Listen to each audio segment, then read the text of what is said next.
De-escalation. De-escalation refers to the methods and actions taken to reduce the severity of a conflict, whether physical, verbal, or emotional.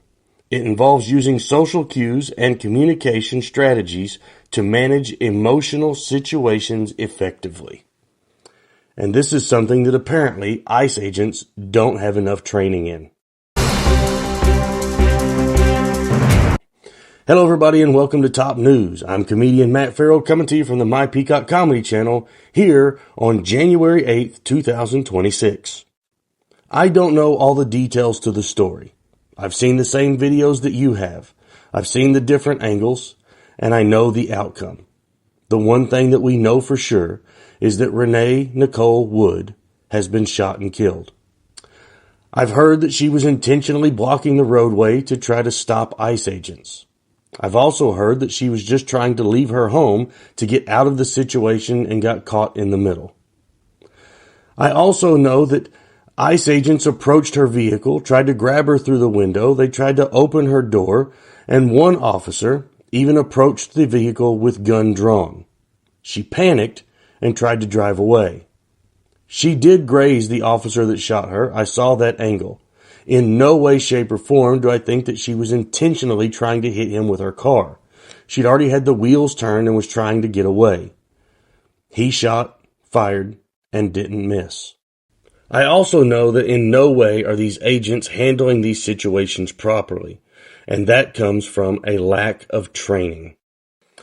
If you're in a combat war zone and you feel the slightest bit of threat or danger, I completely understand the idea of pulling the trigger first and then finding out what's going on. But when you're supposed to be a trained officer of the law in the United States, on American soil, against American citizens, you have to do better.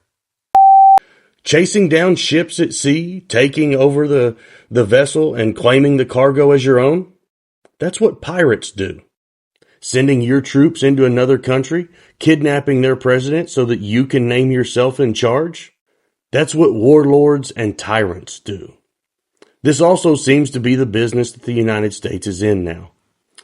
Trump has announced that he's going to be selling 50 million barrels of oil from Venezuela. For the United States' benefit, of course. I don't know how else to say this, but that's theft.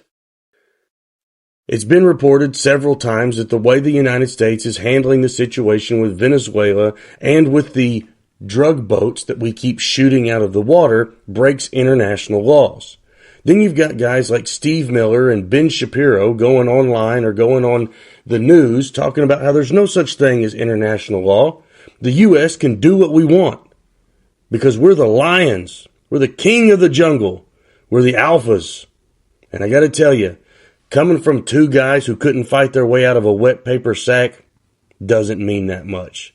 So why don't you two idiots just sit down? This has been Top News. I'm Matt Farrell, and I'll see you guys tomorrow.